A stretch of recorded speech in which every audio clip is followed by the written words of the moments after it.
Yo, what is up guys? Hope you guys are doing super well. Have not made a car video in so long, so here it is, an updated mods list of the 2013 Subaru WRX Hatch. I absolutely love the wheels I have on the car, minus the curb rash, but the Volks ZE 40's raised forged wheels, ooh, so good.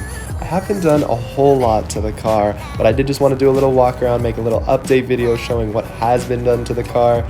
You already know we got the Tomei, I think it's the TI? Single exit exhaust. I'm more of a fan of the dual exhaust, but I do think it sounds so good. Roll the sound clip.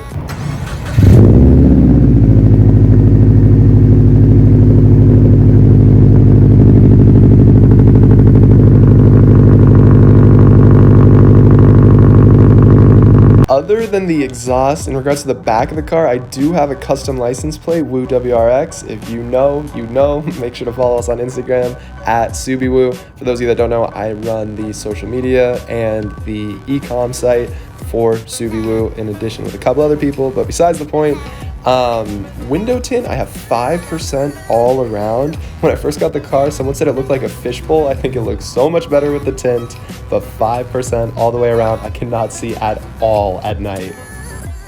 Just two extremely minor interior modifications. I have a Cobb short throw shifter. I'm kind of going through the gears right here just so you can see what it looks like. I wish I had a clip of what it looked like beforehand. And then I just replaced the stock shift knob with a Cobb shift knob.